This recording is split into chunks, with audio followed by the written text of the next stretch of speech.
Hi, this is Komal Chaudhary and I welcome to all at my YouTube channel GS365 and आज का जो हमारा session है वो स्पेसिफिक टारगेटेड रहेगा फॉर द यूपी पुलिस। जैसा कि हमने पहले डिस्कस किया था कि यूपी पुलिस के लिए अलग से हम प्लेलिस्ट ऐड करेंगे।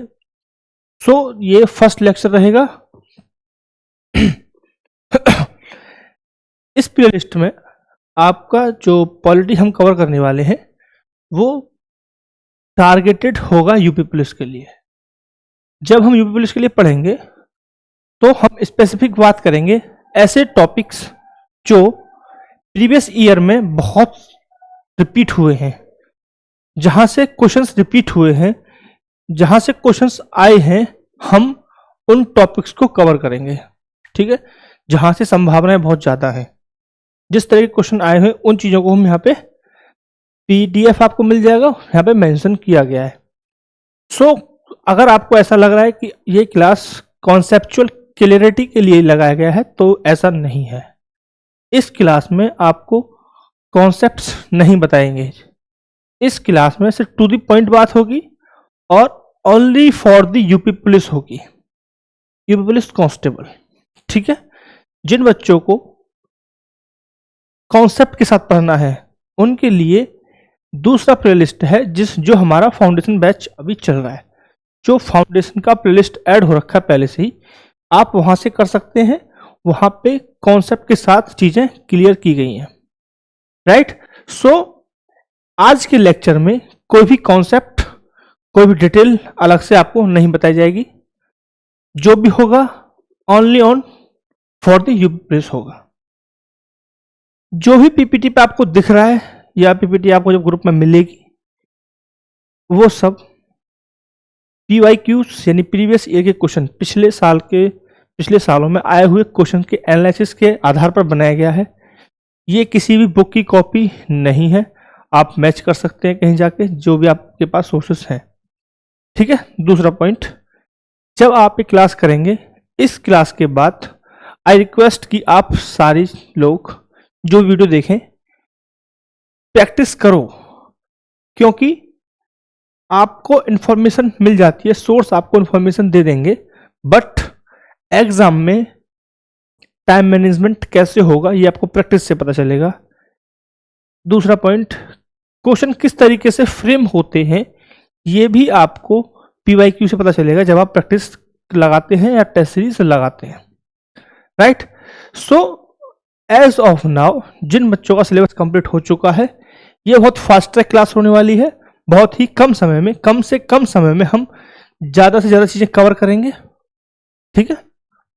इसका कोई प्रॉपर सीक्वेंस नहीं है, क्योंकि टॉपिक वाइज चीजें ली गई हैं। जो टॉपिक ज्यादा इंपॉर्टेंट है उसको रखा गया ऊपर और लेस के साथ नीचे गए हैं हम। ठीक है। कुछ चीजें ऐसी हैं जो भी छूट गई हैं, या कुछ टॉपिक ऐसे हैं जो भी बचे हुए हैं, वो नेक्स्ट क्लास में आपके साथ डिस्कस किए जाएंगे। आज की क्लास के लिए जो टॉपिक है वो स्लाइड में है। ठीक। तो एज ऑफ नाउ जिन बच्चों का सिलेबस कंप्लीट हो चुका है वो क्या करेंगे, वो प्रैक्टिस सेट स्टार्ट करेंगे, टेस्ट सीरीज लगाएंगे। और ऐसा नहीं है कि एक दिन में एक टेस्ट लगा लिया, एक दिन में टेस्ट लगा लिया, वीक में एक लगा लिया, 2 लगा लिया, नहीं। आपको चाहिए कि आप पर डे टेस्ट लगाइए और एनालाइज कीजिए टॉपिक्स को कि कौन सा टॉपिक है जो ज्यादा रिपीट हो रहा है। एनालाइज कीजिए कि कौन सा वो सब्जेक्ट है जो मेरा वीक है।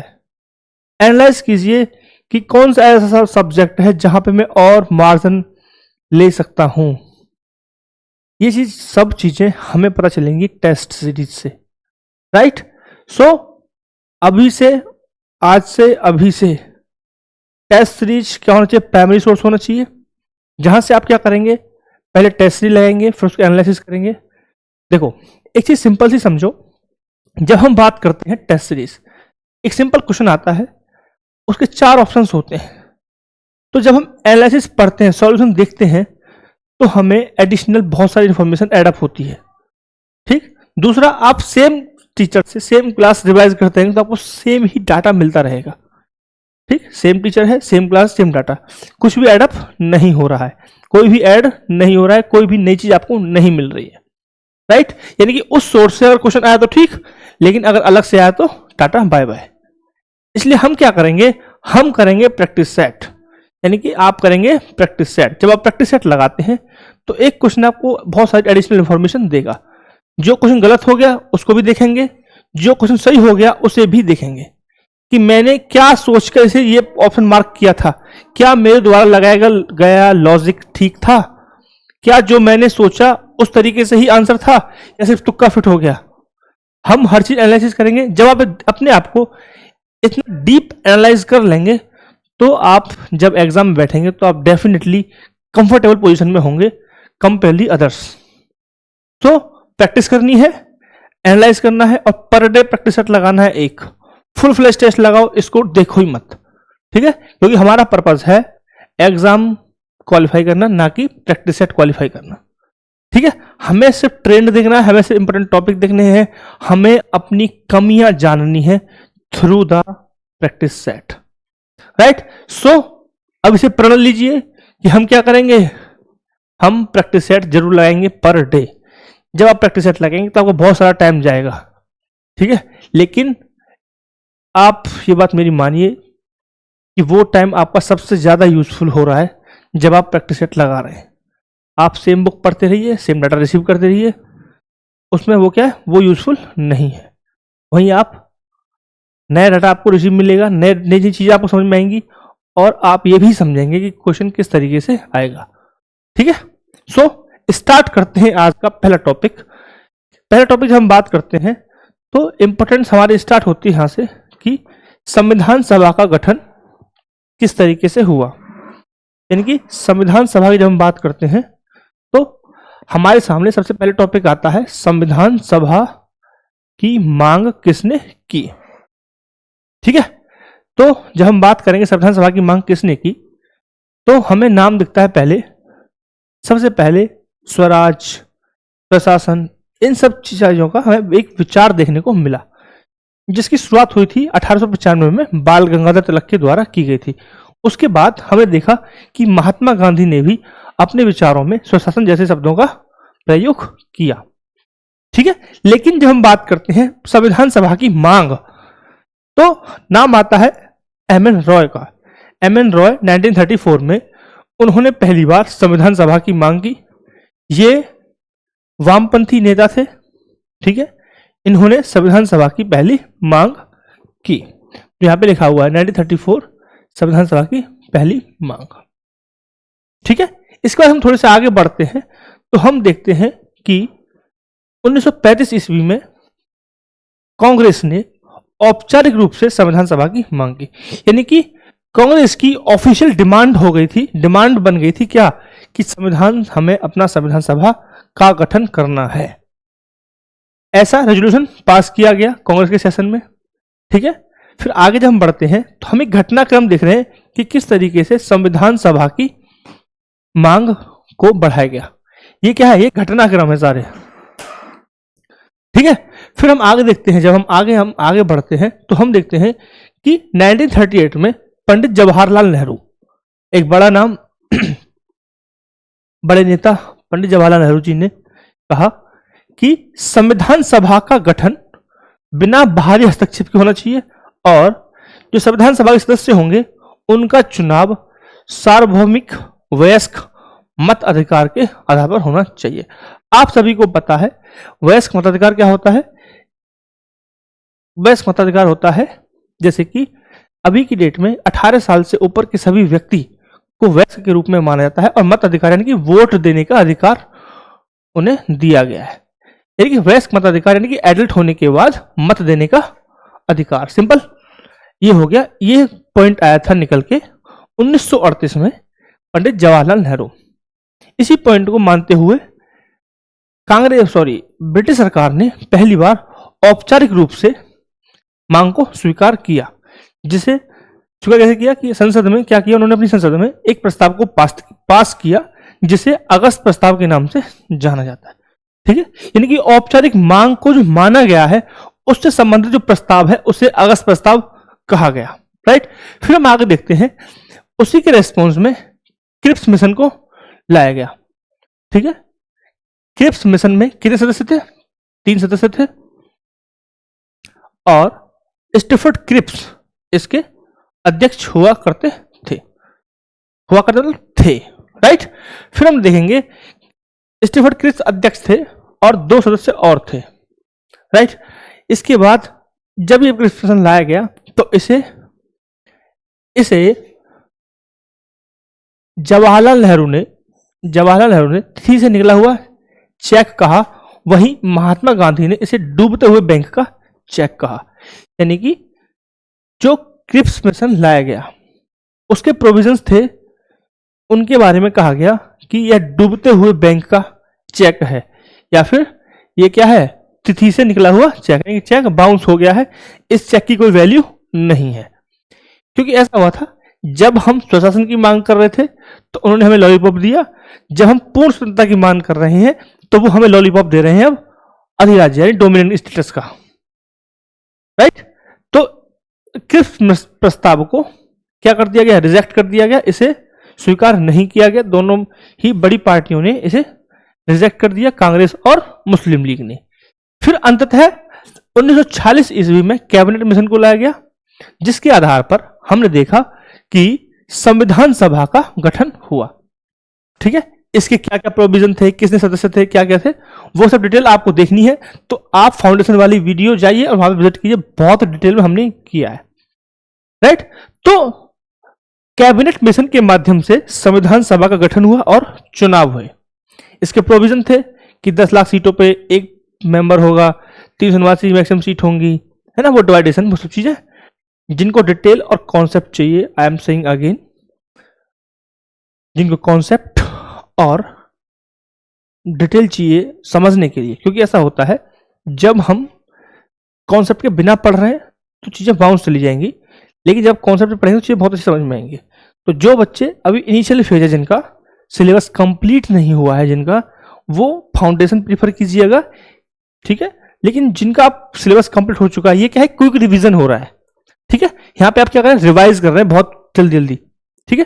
तो यहाँ पे आपको कॉन्सेप्ट नहीं मिलेगा, जिसकी वजह से आपको समझने में थोड़ी सी परेशानी हो सकती है, राइट। सो चुनाव होना था, कैबिनेट मिशन के अकॉर्डिंग संविधान सभा का गठन होना था, चुनाव होना था। चुनाव सीट कितनी थी, जून जुलाई 1946 में क्या हो गया, चुनाव हो गया, और इस चुनाव में 208 सीटें मिली किसको, कांग्रेस को, और 73 सीटें मिली मुस्लिम लीग को, और 15 सीटें मिली अदर्स को।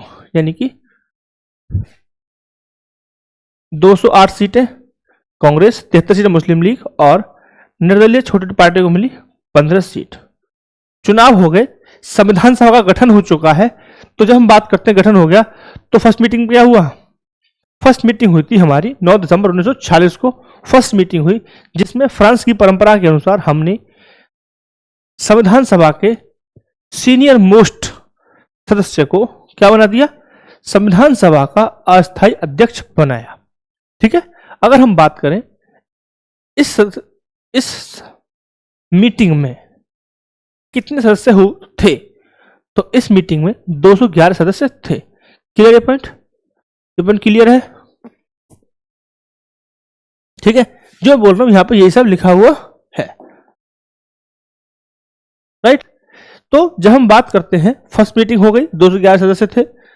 डॉक्टर सच्चिदानंद सिन्हा को अस्थायी अध्यक्ष बना दिया गया, सीनियर मोस्ट थे वो, क्योंकि परंपराओं के अनुसार। कौन सी परंपरा, फ्रांस की परंपरा, फ्रांस में ऐसा ही हुआ था, इसीलिए हमने भी ऐसा ही परंपरा के अनुसार एक सम्मान्य व्यक्ति को क्या कर दिया, संविधान सभा का अस्थायी अध्यक्ष बना दिया। फिर 11 दिसंबर 1946 को दूसरी बैठक हुई। इस बैठक में हमने देखा कि डॉक्टर राजेंद्र प्रसाद को स्थायी अध्यक्ष बनाया गया। डॉक्टर राजेंद्र प्रसाद को स्थायी अध्यक्ष बनाया गया, और मुखर्जी और BN राव को उपाध्यक्ष के रूप में, ये HC मुखर्जी हैं। कौन है, HC मुखर्जी, यहां पर गलत लिखा हुआ है, यहां पे लिखना है HC मुखर्जी। छोटी छोटी मिस्टेक हो सकती हैं, वो मैं करेक्ट कर दूंगा, कोई दिक्कत नहीं है, ठीक है। क्योंकि टाइपिंग का है तो ह्यूमन एरर हो सकता है। तो डॉक्टर राजेंद्र प्रसाद को स्थायी अध्यक्ष के रूप में चुना गया, और HC मुखर्जी और BN राव को उपाध्यक्ष के रूप में चुना गया। ये हमने किया सेकंड मीटिंग में, इतना काम हमने कर लिया। अब हम बढ़ेंगे आगे, थर्ड मीटिंग हुई थी 13 दिसंबर 1946 को। देखो, अब तक संविधान सभा को क्या मिल गया? अपना अध्यक्ष और उपाध्यक्ष दोनों मिल गए हैं। यानी मीटिंग किस तरीके से काम करना है, किस तरीके से क्या क्या प्रोसीजर रहेगा, वो सब डिसाइड हो सकता है क्योंकि चेयरमैन है। ठीक है। तो इस बैठक में 13 दिसंबर 1946 को क्या हुआ? इस बैठक में पंडित जवाहरलाल नेहरू के द्वारा एक उद्देश्य प्रस्ताव पास किया गया, जो बाद में भारत की प्रस्तावना के रूप में हम देख सकते हैं। इस प्रस्ताव को 22 जनवरी 1947 को संविधान सभा के द्वारा सर्वसम्मति, ठीक है, सर्वसम्मति के द्वारा इसे अपना लिया गया, यानी कि पारित कर दिया गया। ठीक है। यहां तक हमने देखा कि संविधान सभा की मांग और संविधान सभा का गठन, दो हमने मेजर टॉपिक कवर किए। राइट। अब हम बात करेंगे कि संविधान सभा जब काम कर रही थी, संविधान बना रही थी कुछ कमेटियों के माध्यम से, ठीक है, कमेटी काम कर रही थी, उसी के साथ साथ संविधान सभा कुछ और भी काम कर रही थी, जैसे कि राष्ट्रगान का अपनाया जाना, राष्ट्रध्वज अपनाना, राष्ट्रगीत अपनाना, राष्ट्रमंडल सदस्यों की सदस्यता लेना, ऐसी बहुत सी चीजें संविधान सभा के द्वारा की जा रही थी। ठीक है। आप पीपीटी से विजिट कर सकते हैं डेट। राइट। नेक्स्ट हम जब बात करते हैं संविधान को बनने में टोटल समय कितना लगा, तो हम एग्जैक्ट जब हम बात करते हैं डेट जहां से हमने संविधान सभा द्वारा संविधान बनाने का स्पेसिफिक काम शुरू किया, वो था 2 वर्ष 11 महीने 18 दिन। लेकिन आप थोड़ा कॉन्सेप्ट ये समझिए कि संविधान बनाना सिर्फ 2 वर्ष 11 महीने 18 दिन का समय नहीं था, बल्कि एक जर्नी थी जो हमने आजादी के आंदोलन के दौरान जी, जो हमने कमियां महसूस की कि नागरिकों के पास ये अधिकार होने चाहिए, नागरिकों के लिए ये चीज चाहिए, राज्य इस तरीके से क्या कर सकता है, शक्तियों का दुरुपयोग कर सकता है, तो वो सब चीजें हमने महसूस की और उन सब चीजों को हमने अपने संविधान में पिरोया। राइट। तो यहां तक हमने बात की, संविधान सभा का गठन हो गया, संविधान सभा की मांग हो गई, मोटा मोटा हमने संविधान का खाका भी देखा कि संविधान किस तरीके से काम कर रही थी। नेक्स्ट हमारा पर एक छोटा सा फैक्ट है कि संविधान को बनाने में लगभग 64 लाख रुपए लगे। सिंपल सा फैक्ट है, आप देख सकते हैं। ठीक है। अब देखो, जब संविधान सभा काम कर रही थी तो एक अंतरिम सरकार का गठन भी किया गया था, क्योंकि संविधान सभा संविधान के रूप के साथ साथ विधायिका के रूप में भी कार्य कर रही थी, अर्थात संविधान सभा देश की पहली संसद भी बनी। सिंपल, यानी कि संविधान सभा एक तरफ संविधान बना रही थी, वहीं दूसरी तरफ सामान्य कानून भी बना रही थी। राइट। तो उसी में अंतरिम सरकार जब गठन हुआ था तो कुछ इंपोर्टेंट मंत्रालय थे जिन्हें हम देख सकते हैं, चाहे वो गृह मंत्रालय हो गया, चाहे रक्षा मंत्रालय हो गया, वित्त मंत्रालय हो गया, या पीएम की हम बात करें। ठीक, क्लियर पॉइंट। तो आप देख सकते हैं, विजिट कर सकते हैं कि कौन प्रधानमंत्री थे, कौन गृह मंत्री थे, क्योंकि ये कैबिनेट के रूप में आज भी हमारे यहाँ बहुत इंपॉर्टेंट इनकी वैल्यू है। ठीक।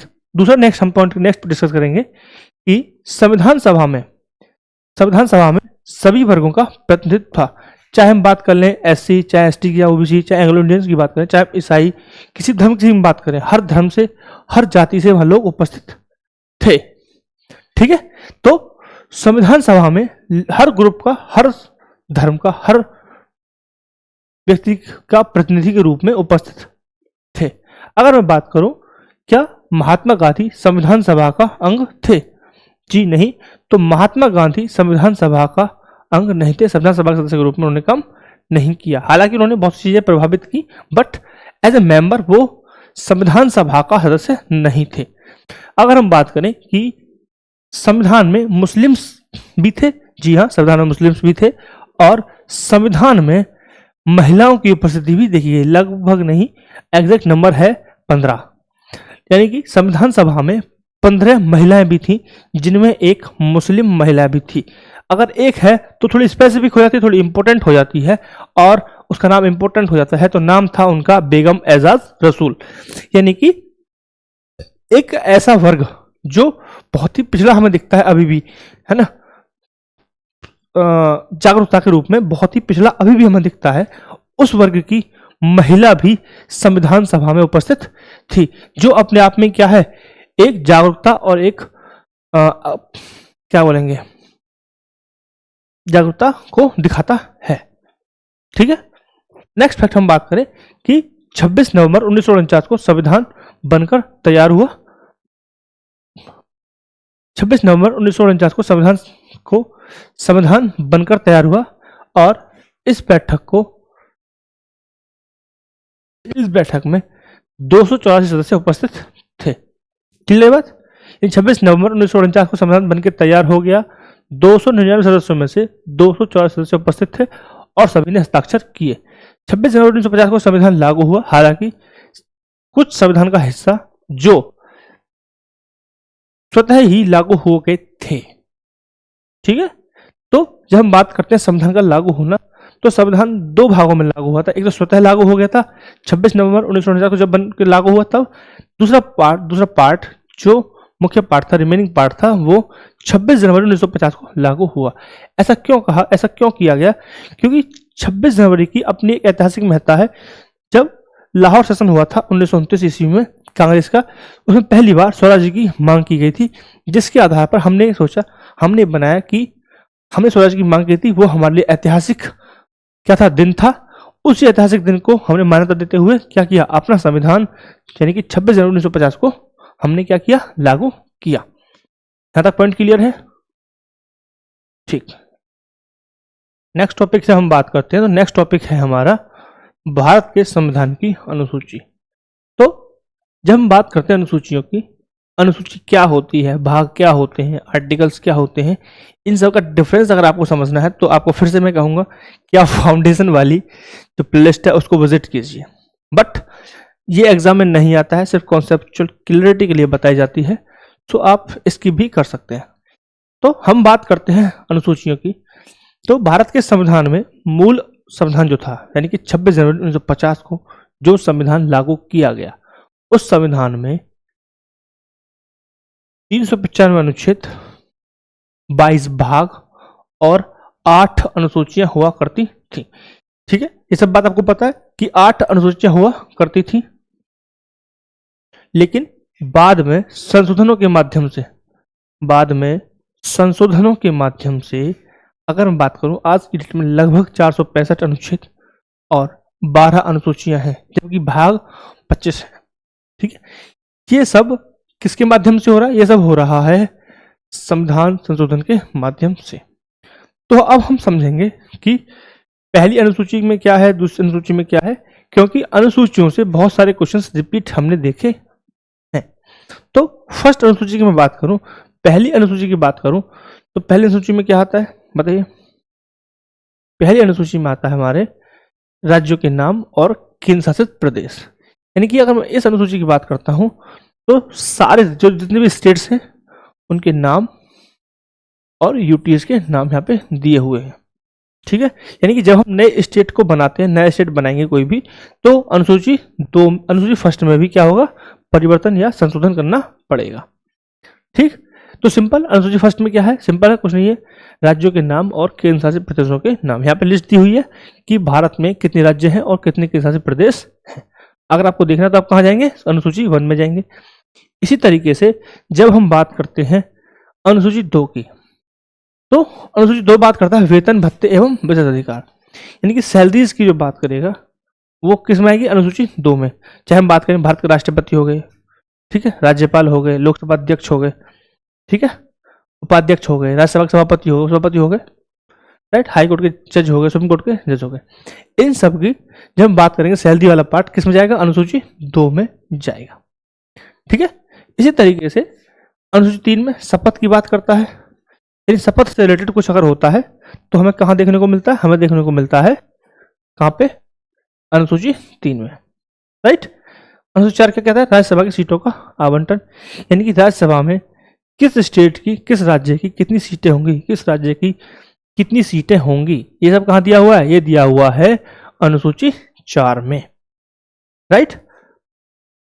5 अनुसूची की बात करूं, अनुसूची 5 में क्या दिया हुआ है, अनुसूचित जाति एवं जनजाति क्षेत्रों के लिए विशेष प्रावधान, यानी एससी और एसटी के लिए जो विशेष प्रावधान है, स्पेशल ट्रीटमेंट है उनके लिए, वो कहां पे दिया हुआ है, 5वीं अनुसूची में दिया हुआ है। ठीक है, तो एक 6th अनुसूची भी है जिसमें, एक सेकंड,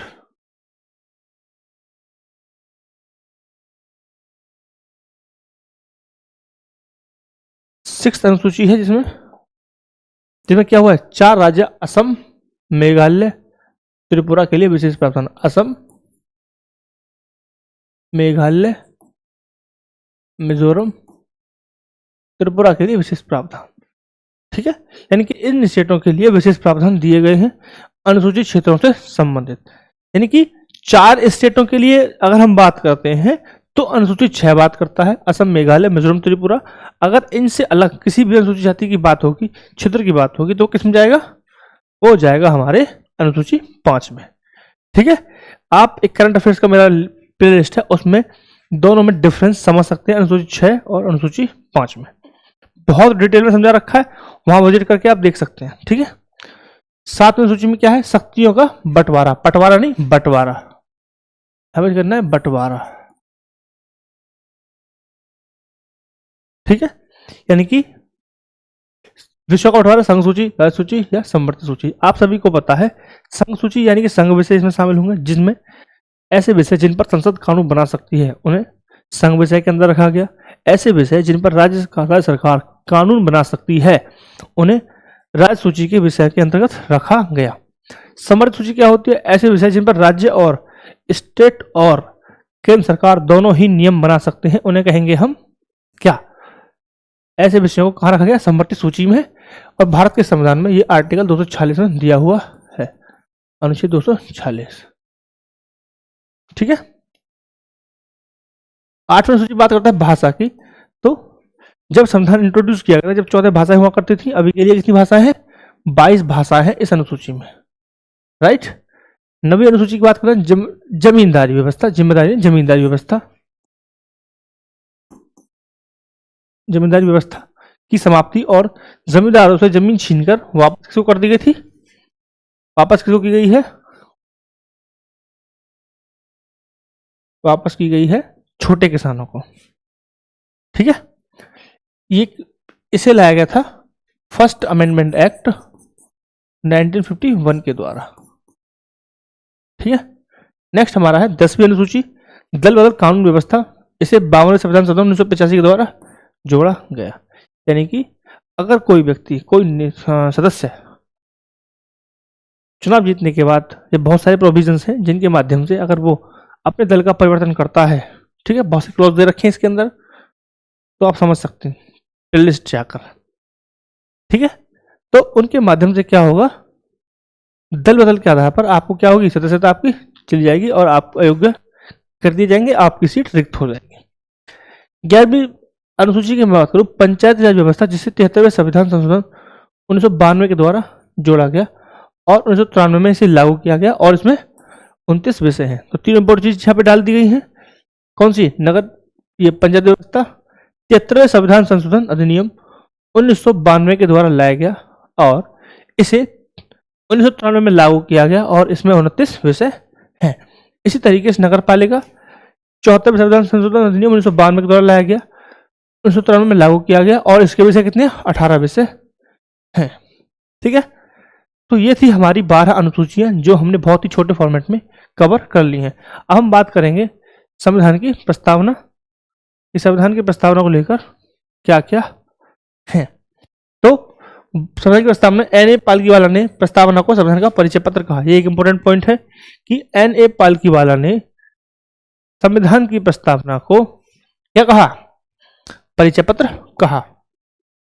नेक्स्ट आइए, नेक्स्ट अगर हम बात करें, 3 वर्ड संविधान सभा में जोड़े गए, जैसे जिसमें कह रहे हैं समाजवाद, पंथ निरपेक्षता, समाजवाद, पंथ निरपेक्षता, अखंडता को 42वें संविधान संशोधन अधिनियम 1976 के द्वारा प्रस्तावना में शामिल किया गया। ठीक है साहब, यानी कि संविधान की प्रस्तावना को एक बार संशोधित भी किया गया है। कब किया गया है, 42वें संविधान संशोधन अधिनियम 1976 के द्वारा। ठीक है, नेक्स्ट हम बात करते हैं स्वतंत्रता, बंधुता और समानता। 3 वर्ड जब प्रस्तावना में दिए गए हैं, स्वतंत्रता, बंधुता और समानता। तीनों वर्ड कहां से लिए गए हैं, फ्रांसीसी क्रांति से लिए गए थे, जो कब हुई थी, 1789। ठीक है, 88-89 बोला था। ठीक है, 1788/89। न्याय की हम बात करते हैं तो न्याय कहां से लिया गया, रूस की क्रांति से लिया गया। यानी कि प्रस्तावना में हम 3 चीज देखी। प्रस्तावना जब हम बात करते हैं तो संशोधित किया गया 42वें संविधान संशोधन अधिनियम 1976 के द्वारा, जिसके माध्यम से क्या हुआ, पंथ निरपेक्षता, समाजवाद,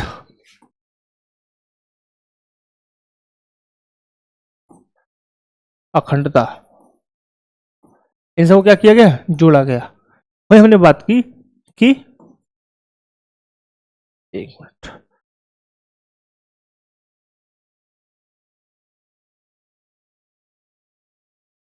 स्वतंत्रता, बंधुता और समानता, तीन वर्ड, स्वतंत्रता, बंधुता और समानता, तीन वर्ड की बात होती है। कहां से लिए गए हैं, ये लिए गए हैं फ्रांस की क्रांति से। कहां से, फ्रांस की क्रांति से। वहीं क्या हुआ, न्याय, न्याय की हम बात करें, सामाजिक न्याय, राजनीतिक न्याय और आर्थिक न्याय, तीनों न्याय की बात करता है प्रस्तावना। और कहां से लिया गया, रूसी क्रांति से लिया गया है। रूसी क्रांति कब हुई थी, 1917 में हुई थी, और फ्रांस की क्रांति 1788 से 89। ठीक है, ये अपन क्लियर है। चलो नेक्स्ट हमारा पॉइंट आता है संघ और राज्य क्षेत्र, भाग 1, अनुच्छेद 1 से 4। तो संघ और उसके राज्य क्षेत्र, ये भाग 1 है। यानी कि जब हम बात करते हैं भाग क्या होते हैं, भाग होते हैं चैप्टर। यानी कि हमने अपने संविधान को कुछ चैप्टर्स में डिवाइड कर रखा है, जो हमारे अनुच्छेद हैं उनको कुछ भागों में डिवाइड कर रखा है। जैसे कि भाग 1 संघ और उसके क्षेत्र, यानी कि संघ और उसके क्षेत्र से संबंधित जो भी आर्टिकल होंगे वो कहाँ पे होंगे, वो होंगे भाग 1 में। ठीक है, भाग 1, और अनुच्छेद कहां से कहां तक है, 4, 1 से 4 तक। तो हम बात करेंगे कि अनुच्छेद 1 में क्या दिया है। अनुच्छेद 1 में दिया है भारत राज्यों का संघ है, ये लिखा हुआ स्टेटमेंट है, भारत राज्यों का संघ है, अर्थात राज्यों को संघ से अलग होने का परमिशन नहीं है। ठीक है, संघ का यह डेफिनेशन होता है कि संघ राज्यों में संघ राज्यों से मिलकर बना होता है, परंतु राज्यों को संघ से अलग होने की अनुमति नहीं होती है।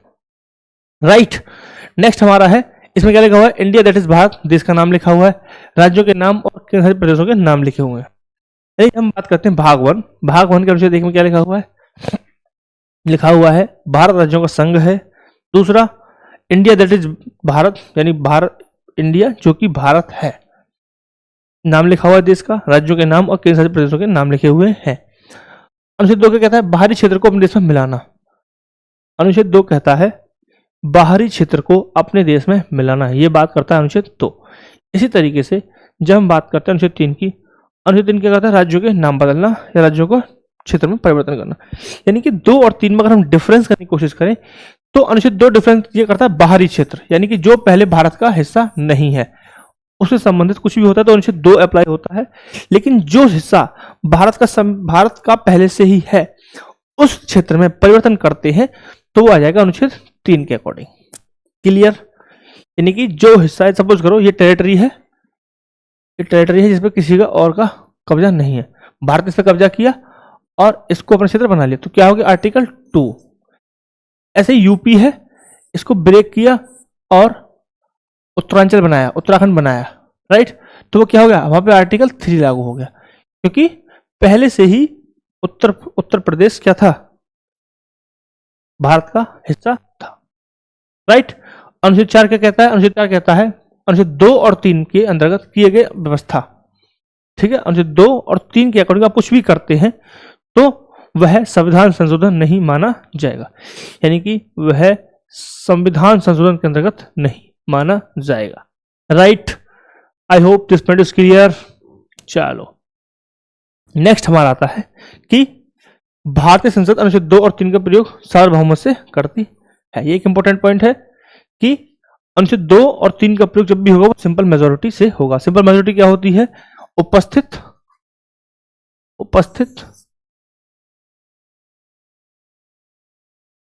या मतदान का बहुमत, यानी कि आधे से अधिक, सिंपल मेजोरिटी होती है। ठीक, नेक्स्ट पार्ट हमारा है नागरिकता, यानी कि भाग 2 और अनुच्छेद 5 से 11 तक के प्रोविजन यहाँ पे लिए गए हैं। पॉइंट ये है, नागरिकता संसद द्वारा प्रदान की जाती है और एकल नागरिकता कॉन्सेप्ट ब्रिटेन से लिया गया है। सिंपल क्वेश्चन आ जाए कि नागरिकता कौन प्रदान करता है? नागरिकता संसद प्रदान करती है, और संसद में स्पेसिफिक बात हो तो होम मिनिस्ट्री,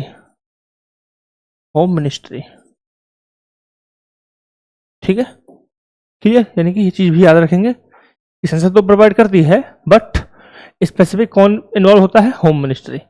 दूसरा, आप सभी को पता है कि भारत में सिंगल सिटीजनशिप का कॉन्सेप्ट है, यानी कि एकल नागरिकता की बात की जाती है भारत में, ठीक है। तो एकल नागरिकता का कॉन्सेप्ट कहां से लिया है? ब्रिटेन से लिया गया है, ठीक है। हमारे यहाँ ऐसा नहीं है जैसे यूएस में होता है ड्यूअल सिटीजनशिप, कि आप देश के नागरिक होने के साथ साथ राज्य के नागरिक भी हैं, ऐसा हमारे यहाँ पे नहीं होता है। अब हम बात करेंगे नागरिकता को प्राप्त करने के तरीके। जन्म के आधार पर प्राप्त कर सकते हैं, वंश के आधार पर प्राप्त कर सकते हैं, पंजीकरण द्वारा, रजिस्ट्रेशन करके भी हो सकता है, प्राकृतिक तौर पर क्षेत्र समाविष्टि के द्वारा। यानी कि ये 5 क्राइटेरिया हैं जिनके आधार पर आप भारत के नागरिक बन सकते हैं। सिंपल। इस तरीके से समाप्त करने का तरीका क्या है? बर्खास्त कर सकती है सरकार स्वेच्छा से, आप अगर दूसरे देश की नागरिकता ले लेते तो, और वंचित कर सकती है आपको, ठीक है। यानी कि आपसे सरकार नागरिकता ले भी सकती है, दूसरा आपकी नागरिकता समाप्त कर सकते हैं, या फिर आप स्वेच्छा से भी अपनी नागरिकता छोड़ सकते हैं, राइट? सॉरी। नेक्स्ट हमारा है टॉपिक मौलिक अधिकार, ठीक है। थोड़ा स्पीड ज्यादा है, आई एम सॉरी, बट ये जो हमारा सेगमेंट है ये थोड़ा स्पीड अप के लिए, स्पीड अप के साथ ही रहेगा, ठीक है। जिनको कॉन्सेप्ट के साथ पढ़ना है वो, फिर से मैं कह रहा हूँ, फाउंडेशन बैच स्टार्ट है, उसमें आप ज्वाइन कीजिए। दूसरी बात, जिन बच्चों का फर्स्ट अटेम्प्ट है या फिर जिनकी एज अभी नहीं हुई है, जो सीरियसली तैयारी करना चाहते हैं, जिनको लगता है कि मैं फर्स्ट अटेम्प्ट में निकाल लूँ, तब तक मेरी एज हो तो मैं तैयारी कर सकता हूँ, तो मैं आप सभी से हाथ जोड़कर विनम्र विनती कर रहा हूँ कि आप फाउंडेशन बैच में जाइए। आज की डेट में ऐसा कोई भी इंस्टीट्यूट नहीं है जो इतनी डिटेल आपको कराए। सब आपको भीड़ चाल में सिलेक्शन देंगे, सब आपको कहेंगे कि आप हमारे यहाँ पढ़िए और सिलेक्शन ले लीजिए, ठीक है। मैं आपको पॉलिटी पढ़ाऊंगा, बहुत डिटेल पढ़ाऊंगा, ज्योग्राफी पढ़ाऊंगा तो बहुत डिटेल पढ़ाऊंगा, आपको कॉन्सेप्ट के साथ इतना तैयार करूंगा कि आपको ये फील ही ना हो कि मुझे कुछ नहीं आता है। जब आप एग्जाम देने जाए तो आपको लगे आपको बहुत कुछ आता है, ठीक है। सो जो मार्केट में चल रहा है कि हम ये कर देंगे, वो कर देंगे, ये कर रहे हैं, वो कर रहे हैं, उन सबसे बचिए और आप पढ़िए। पढ़ने के बाद क्वेश्चन लगाइए। मैं ये नहीं कह रहा हूँ मेरे से पढ़िए, आप खुद से चेक कीजिए। बहुत सारी बड़ी बड़ी कंपनियां हैं एडीटेक, जिनका मुकाबला शायद मैं ना कर पाऊँ एज ए टेक्नोलॉजी के लिए, ठीक है। लेकिन आप कंटेंट को समझिए, ठीक है। आपको जो लगे अच्छा वो कीजिए, आप पहले चेक कीजिए पढ़ के। लेकिन सिर्फ आप लिमिटेड सोर्सेस मत जाइए कि वो सर तो कम कराते हैं, जब वो कम कराएंगे तो पेपर में भी कम ही आएगा, ठीक है। क्योंकि कोई भी भगवान का भैया नहीं है, सिंपल सी बात है ना।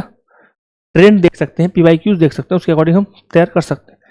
लेकिन मैंने भी देखो ये करा रहा हूँ ना, ये एग्जाम ओरिएंटेड है, लेकिन मैंने पहले कहा ना कि ये जिन बच्चों ने पहले नहीं पढ़ा उनकी समझ में नहीं आएगा। लेकिन टीचर्स क्या करते हैं, इसी को पढ़ाते हैं क्लासेस में, लो उससे क्या होगा कि बच्चा रट लेता है, इनको समझ में कुछ आता नहीं है। अब इससे बाहर गलती से क्वेश्चन चला गया तो क्या होगा, तो वो नहीं कर पाएगा, सिंपल सी बात है। लेकिन जो बच्चा कॉन्सेप्ट के साथ पढ़ रहा है उसको पहले से ये चीज़ आती है, उसको ये चीज़ आती है, और वो एडवांस है, इतना एडवांस है कि पेपर में अगर मॉडिफिकेशन होता है कुछ भी तो वो कंफर्टेबल होगा, लेकिन आप नहीं होंगे। तो जो बच्चे अभी जिनकी एज नहीं हुई है या कोई और रीजन है जिसकी वजह से भी वो पेपर नहीं दे रहे हैं, तो वो थोड़ा टाइम लेके फाउंडेशन बैच ज्वाइन कीजिए, ठीक है। मैंने देखा है फाउंडेशन के नाम पे भी लोग क्या कर रहे हैं, ये पढ़ा रहे हैं वन लाइनर, जैसे मैं बता रहा हूँ, ठीक है। मैं इसको कभी सपोर्ट नहीं करता हूँ, लेकिन ये मुझे चाहिए एक क्विक रिवीजन के रूप में। जो बच्चे पढ़ चुके हैं उनका क्विक रिवीजन हो जाए, इसलिए मैंने ये सेगमेंट लाया हूँ, ताकि कम से कम समय में आपको ज़्यादा आउटपुट मिल पाए। तो बैक टू टॉपिक, अब हम बात करेंगे मौलिक अधिकार, यानी कि फंडामेंटल राइट। कहाँ से कहाँ तक है? भाग 3 12 से 35। देखो ये बहुत इंपॉर्टेंट चीज़ है कि आपको भाग याद है कि नहीं, कौन से भाग में क्या दे रखा है, ये भी बहुत सारे एग्जाम में पूछा जाता है, डायरेक्ट एग्जाम आता है क्वेश्चन, ठीक है। तो 12 से 35 दिया हुआ है। इन्हें भारत का मैग्ना कार्टा भी कहा जाता है। अब मैग्ना कार्टा क्या होता है, क्यों कहा जाता है, I will not tell you here, you can go and visit the foundation batch where you will know why we say that fundamental right is a magna carta। ठीक है, तो मौलिक अधिकार क्या है? मौलिक अधिकार वाद योग्य है, यानी कि एनफोर्समेंट कर सकते हैं संसद। अगर इनका वायलेशन होता है तो आप क्या कर सकते हैं, सर्वोच्च न्यायालय जा सकते हैं और बाई कोर्ट इनको लागू करा सकते हैं। दूसरा, सर्वोच्च न्यायालय मौलिक अधिकार के रक्षक के रूप में कार्य करता है, यानी कि गारंटर कौन है? गारंटर है हमारे सर्वोच्च न्यायालय, यानी कि मौलिक अधिकार के गारंटर कौन है? सर्वोच्च न्यायालय गारंटर है, रक्षक के रूप में कार्य करते हैं। सॉरी, नेक्स्ट हम बात करेंगे अनुच्छेदों के बारे में कि समानता का अधिकार है, उसमें कितने अनुच्छेद हैं? 14 हो गया, 15 हो गया, 16, 17, 18। ठीक है, ये सब क्या है? समानता को दिखाते हैं। जैसे कि विधि के समक्ष समानता हो गया, सरकारी नौकरी में समानता हो गया, छुआछूत खत्म करना है, उपाधियों का अंत करना है ना, ये सब चीजें क्या है? ये सब चीजें हैं जो समानता को दिखा रहे हैं। ऐसे ही अनुच्छेद 19 है, स्वतंत्रता का अधिकार है। ठीक है, जिसमें आपको 19 हो गया, ठीक, 2 सिद्धि से आपको क्या मिलेगा? 2 सिद्धि से आपको संरक्षण मिलना चाहिए, अनुच्छेद 20 कहता है। 21 में जीने का अधिकार, जिंदगी जीने का अधिकार, प्राणी दैहिक स्वतंत्रता की बात करता है। ठीक, 6 से 14 वर्ष तक के बच्चों की शिक्षा मुफ्त होनी चाहिए, मुफ्त मिलने का, उन्हें शिक्षा मिलने का उनका अधिकार है। ये 21A में है, 86वें संविधान संशोधन अधिनियम 2002 द्वारा जोड़ा गया। ठीक, पुलिस की गिरफ्तारी से क्या है? आरक्षण होना चाहिए, 22। ऐसे बहुत सारे अनुच्छेद हमें देखने को मिलते हैं जो फंडामेंटल राइट से जुड़े हुए हैं। आप सभी रिक्वेस्ट है कि ये अनुच्छेद जो पीपीटी में दिए हुए हैं आप इन सभी को याद करेंगे। ठीक है, अब हम डायरेक्ट पहुंचेंगे अनुच्छेद 32 संवैधानिक उपचार, यानी कि जब हम अगर मौलिक अधिकार हमने दे दिए आपको, लेकिन उनका अगर वायलेशन होता है, उस संबंध में कोई भी प्रोविजन अगर नहीं है, तो वो क्या होगा? बेईमानी होगा, नहीं होगा? कि आपने मौलिक अधिकार दिया तो सही, लेकिन कोई उपचार तो है नहीं।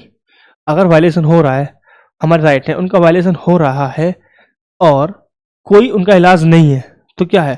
तो सब बकवास ही रहना, ढकोसले हो गए कि क्यों दिया है, फिर नहीं दो। तो इसी को देखते हुए संवैधानिक उपचार अनुच्छेद 32 लाया गया, जिसे डॉक्टर भीमराव अंबेडकर द्वारा संविधान का हृदय कहा गया। ठीक है, इसमें क्या होता है? इसमें आपको अधिकार होता है कि जब आपके मौलिक अधिकार का वायलेशन हो तो आप डायरेक्ट सुप्रीम कोर्ट जा सकते हैं आर्टिकल 32 के अकॉर्डिंग, और सर्वोच्च न्यायालय क्या करेगा? उस समय रिट जारी कर सकता है। बंदी प्रत्यक्षीकरण हो गया, परमादेश हो गया, उत्प्रेषण हो गया, अधिकार प्रक्षा, रक्षा नहीं प्रक्षा।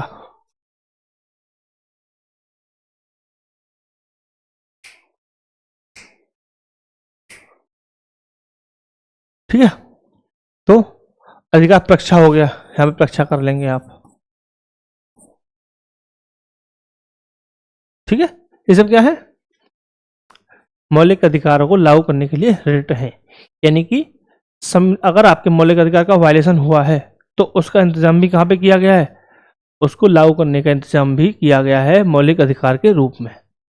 राइट, तो नेक्स्ट हमारा आर्टिकल हम बात करते हैं। आर्टिकल 33 क्या कहता है? आर्टिकल 33 क्या रखा है? संसद कोई अधिकार देता है, संसद कोई अधिकार देता है कि इन्हें सशस्त्र बल, सैनिक, पुलिस बल, खुफिया एजेंसी अन्य के मूल अधिकारों पर प्रतिबंध लगा सकते हैं। यानी जैसे कि क्या हो गया? पैरामिलिट्री हो गई, आर्म फोर्सेस हो गए, है ना, ऑफिसर्स हो गए, पुलिस हो गई, खुफिया एजेंसी, आईबी हो गया, रॉ हो गया, इन सब हो गया। इन सबको, इनके फंडामेंटल राइट्स पे सरकार क्या कर सकती है? प्रतिबंध लगा सकती है कि आप ये चीजें जाके प्रेस में नहीं बोलोगे, या फिर आपकी अभिव्यक्ति की स्वतंत्रता पर क्या है? प्रतिबंध लगा हुआ है। क्योंकि इन सब चीजों से क्या हो सकता है? देश की एकता और अखंडता पर खतरा आ सकता है। लोक व्यवस्था की क्या हो सकता है? चुनौती मिल सकती है, व्यवस्था खराब हो सकती है, लॉ एंड ऑर्डर खराब हो सकता है। इन सब चीजों को देखते हुए क्या हो सकता है कि संसद को अधिकार है कि वह इन पर युक्त क्या लगा दे? प्रतिबंध लगा सकती है। भाई हम बात करें अनुच्छेद 34 की। अनुच्छेद 34 क्या करता है?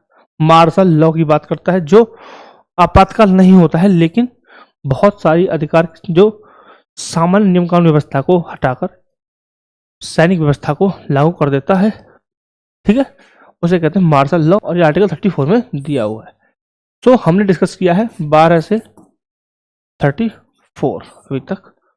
ठीक है, हम बात करेंगे संपत्ति के अधिकार की वर्तमान स्थिति। आप सभी को पता है संपत्ति का अधिकार पहले मौलिक अधिकार हुआ करता था, परंतु अभी कैसा है, अभी संपत्ति का अधिकार कानूनी अधिकार है। संपत्ति के संविधान के भाग 3 में उल्लिखित अधिकारों में से एक संपत्ति का अधिकार था, अनुच्छेद 19(1)(च) और अनुच्छेद 31 में वर्णित था। कहाँ पे वर्णित था? पहले 19(1)(च) और 31 में वर्णित था। अनुच्छेद 19(1)(च) प्रत्येक नागरिक को संपत्ति को अधिग्रहण करने, उसको रखने और नुकसान करने की गारंटी देना था, जबकि दूसरी तरफ अनुच्छेद 31 प्रत्येक व्यक्ति को, चाहे वह नागरिक हो या गैर नागरिक हो, अपनी संपत्ति वंचन करने का खिलाफ अधिकार प्रदान करता था। ठीक है, यानी पहले राइट टू प्रॉपर्टी हुआ करता था। सिंपल, आपकी अगर संपत्ति, आपकी अधिकार का अगर वायलेशन तो आप सुप्रीम कोर्ट जा सकते थे। यानी कि ये क्लॉज संपत्ति पर भी लागू होता था। जो आज हम बात करते हैं छुआछूत, जो बात करते हैं हम अनुच्छेद 16, 17, 18, 19, 20 यानी कि 12 से 35 जो भाग है, उसमें जो भी बात करते हैं कि फंडामेंटल राइट का अगर वायलेशन होता है तो आप डायरेक्ट सुप्रीम कोर्ट जा सकते हैं और बाई कोर्ट उनको लागू करा सकते हैं। तो वो सब संपत्ति पे भी लागू होता था। संपत्ति, आपकी संपत्ति को रखने का आपको अधिकार था। लेकिन 44 संविधान संशोधन नियम 1978 के द्वारा इसे मूल अधिकार से भाग 3 में जो वर्णित था उसको निरस्त कर दिया गया और भाग 12 में नए अनुच्छेद 300 के रूप में शुरू किया गया। यानी कि अब कहाँ पे, अब यह है भाग 12 में और अनुच्छेद है 300 है और ये कानूनी अधिकार है।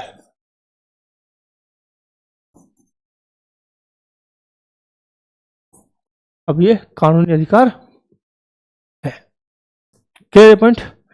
चलो आज का सेशन यहीं तक करते हैं। कल हम पढ़ेंगे राज्य के नीति निष्कर्षों और आगे बहुत सारी चीजें।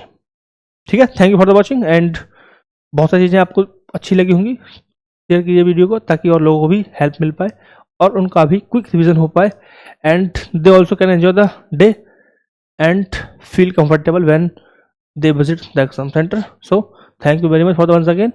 I request you please share the video and like and subscribe the video if you are very comfortable in this. So please do.